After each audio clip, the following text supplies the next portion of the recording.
시청자 여러분 안녕하십니까? 따뜻한 만남과 진솔한 이야기가 있는 KCBS 초대석 진행을 맡은 김희영입니다. 안녕하세요.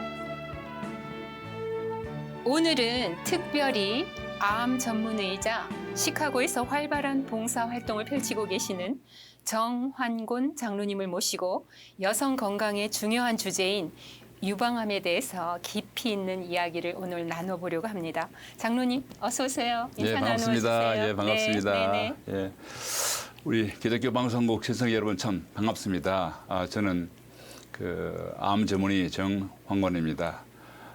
잠시 저를 소개하자면요.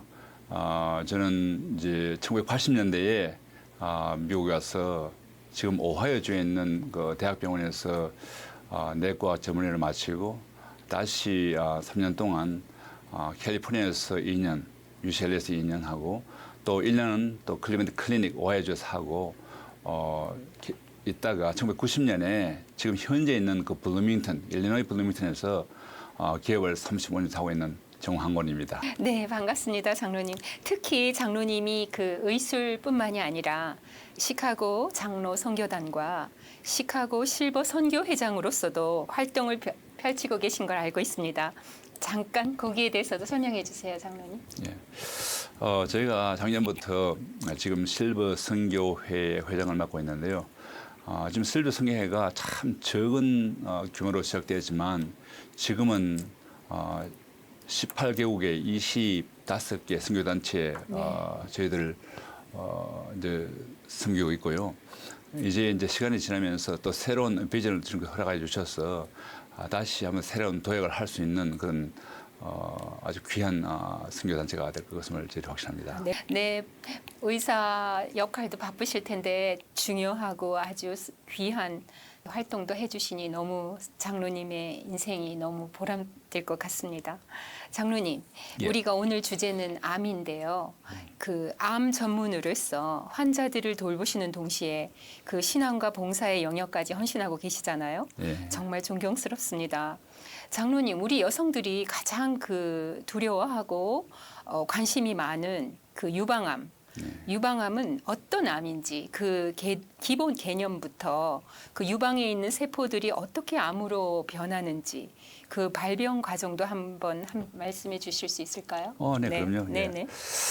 우리가 이제 그 유방을 조직 검사를 해보면요. 네.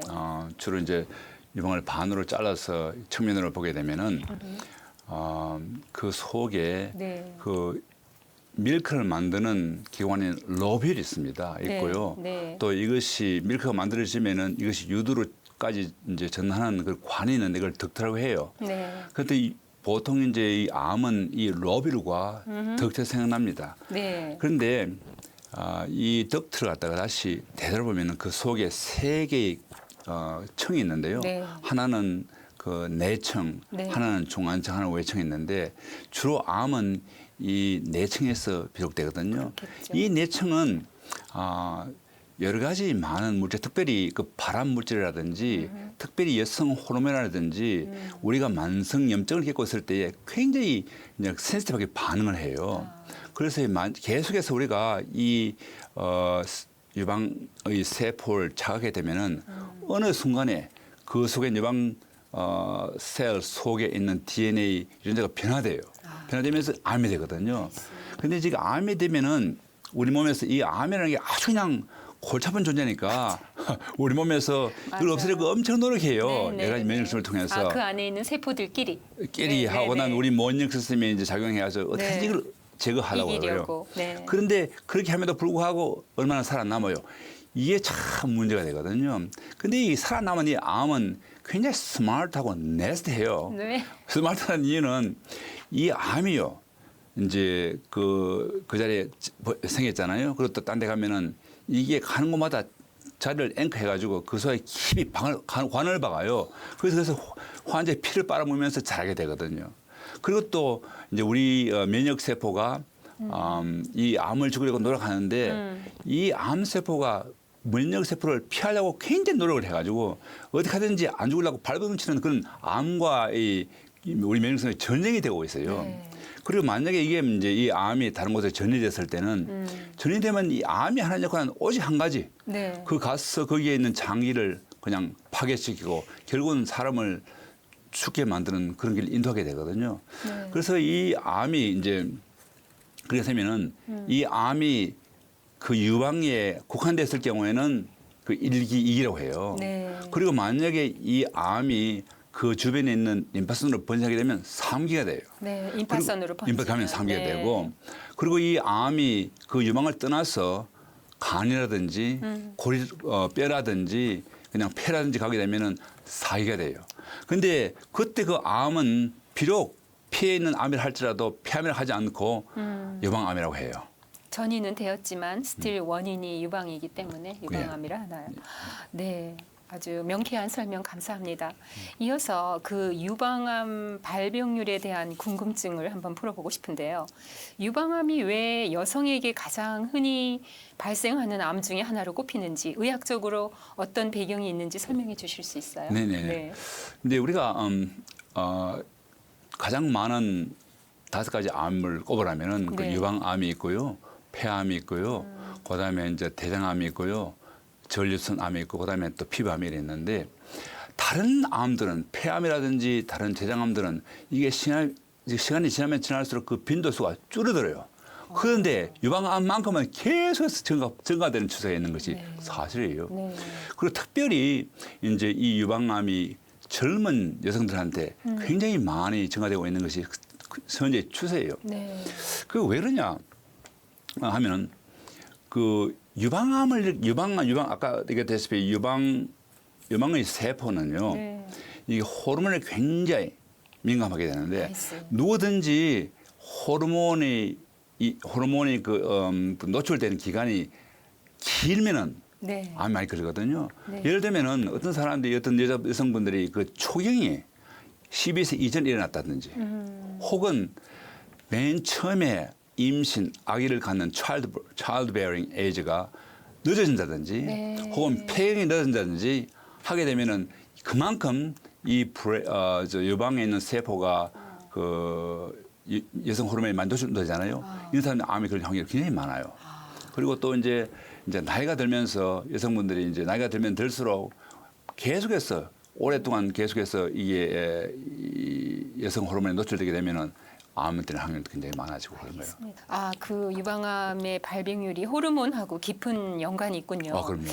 그러면 우리가 조심해야 할 위험 요인들은 무엇일까요? 유방암의 대표적인 위험 요인에는 어떤 것들이 있나요? 예를 들어서 뭐 가족력이라든가 호르몬 변화라든가 생활 습관과 이런 연관성이 있나요? 그럼요. 그럼요. 네. 아까도 얘기했다시피 이제 젊은 여성들이 유방암이 굉장히 많이 되게 되는데 네. 그 이유를 이제 사람들이 설명을 해요. 네. 왜냐하면 요새 젊은이들은 어떤 때는 결혼을 안 할 경향도 있고 맞아요. 또 결혼을 하고 난 다음에 아이를 늦게 낳는 경향이 늦게 있거든요. 낳죠, 다들. 그리고 또 젊은이들이 그냥 음식을 조절 잘 못해요. 그래서 그냥 아무 음식을 잘 먹고 또 앉아 있는 시간이 굉장히 많아서 그냥 세덴터리 라이프가 많아요. 이런 사람들은 굉장히 많이 암에 걸리는데 그래도 무엇보다도 암을 일으키는 유방암을 일으키는 가장 큰 요인은 그 나이입니다. 나이. 이게 이제 환자한테 물어보면 내가 왜 암이 걸리냐 물으면 나는 늘 그렇게 얘기해요. 얘가 TMB라고. TMB가 뭐냐면 too many birthday야. 네네.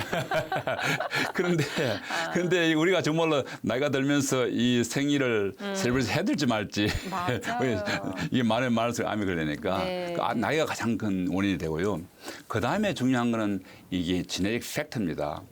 어떤 사람들은 다 날 때부터 암에 걸릴 수 있는 그런 진을 타고나요. DNA. 예, DNA에 있는 그 뮤테이션 타고나는데 가장 흔한 그 진 뮤테이션이 BRCA 진 뮤테이션이에요. 이거는 보통 제너럴 파퓰레이션 한 10 to 15%가 이런 진을 갖고 있는데 이 진을 갖고 있는 사람들은 그 라이프 타임의 리스크가 80 to 90%예요. 네. 그래서 보통 평범한 여성분들은 자기가 라이프타임 리스크 더 브레스트 캔서는 한 10 to 15%인데 이런 사람들 80 to 90%가 되는 거예요. 참 중요한 거거든요. 또 하나는 이제 라이프 스타일의 문제예요. 네. 우리가 살면서 이 너무 자주 발암 물질에 노출되더라.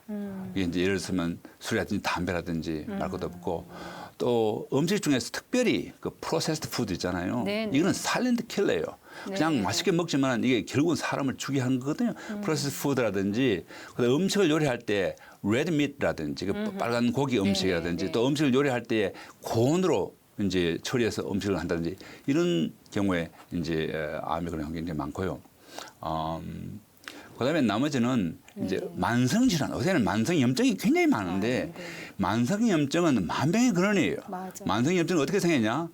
우리가 잠을 적게 잔다든지 혹은 스트레스를 많이 받는다든지 운동을 적게 한다든지 어떤 아주 나쁜 음식을 먹었을 때 만성염증이 생기거든요. 그러면 이 만성염증이 생긴 사람들이 활성산소가 이 세포를 자극해서 이 DNA를 변화시켜요. 그럼 그게 암이 되는 거예요. 네, 평소 그 생활 습관 관리가 중요하다는 메시지로 들립니다.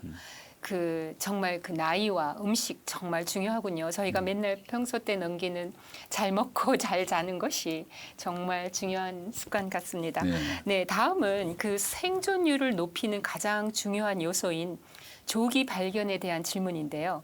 조기 진단 방법과 권장 검진 조기 발견이 생존율을 크게 좌우한다고 들었습니다. 그렇습니다. 현장에서 보실 때 가장 효과적인 조기 진단 방법과 권장되는 주기는 어떠한가요? 네.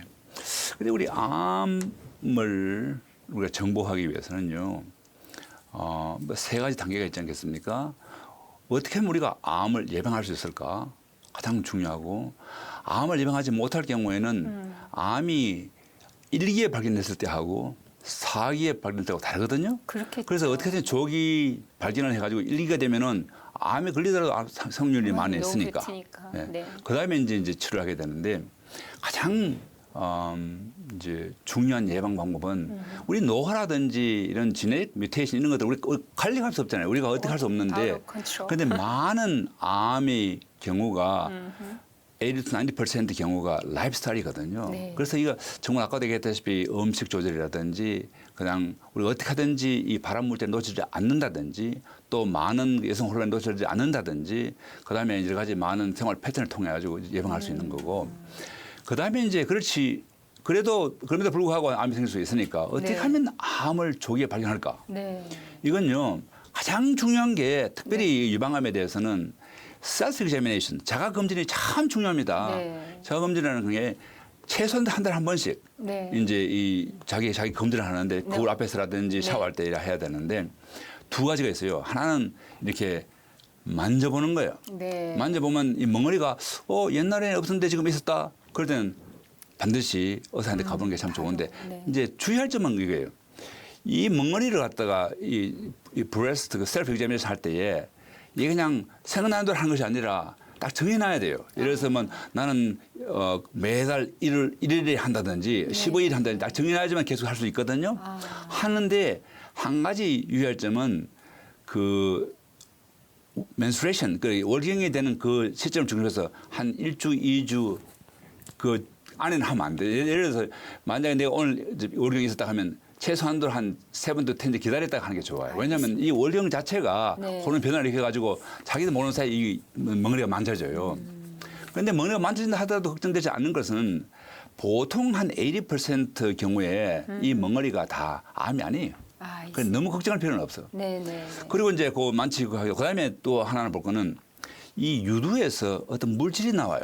이걸 자세히 봐야 되는데 이 유두에서 물질이 나오는 게 우리가 짰을 때 나오는 거하고 자연적으로 나오는 경우가 있는데 주로 자연적으로 나오는 경우에 문제되는 거거든요. 네. 나올 때 그 색깔을 잘 봐야 돼. 이 만약에 유두에서 나오는 자발적으로 나오는 물질이 피가 섞여 나온다. 이건 대부분 암이에요. 그다음에 또 어떤 경우는 굉장히 클리어하다. 네. 그냥 물처럼 나오는 것도 이것도 암 가능성이 굉장히 많아요. 그러니까 멍우리가 잡히지 않더라도 그런 게 나오면 않더라도 네. 그런 자발적으로 나오는 그 물질이 있으면은 피가 섞여 나온다든지 그냥 클리어하든지 하면 암 가능성이 많고 혹시 뭐 옐로우, 뭐 그린 컬러 이런 컬러 있으면은 이건 주로 암이 아니에요. 그걸 이제 아셔야 되고 또 우리가 유방을 잘 볼 때에 그냥 멍어리도 만져지겠지만 가만 보고 이게 저 유방의 그 스킨에 네. 어떤 이게 딤플이 생긴다든지 네. 그럴 경우에는 이게 암이에요.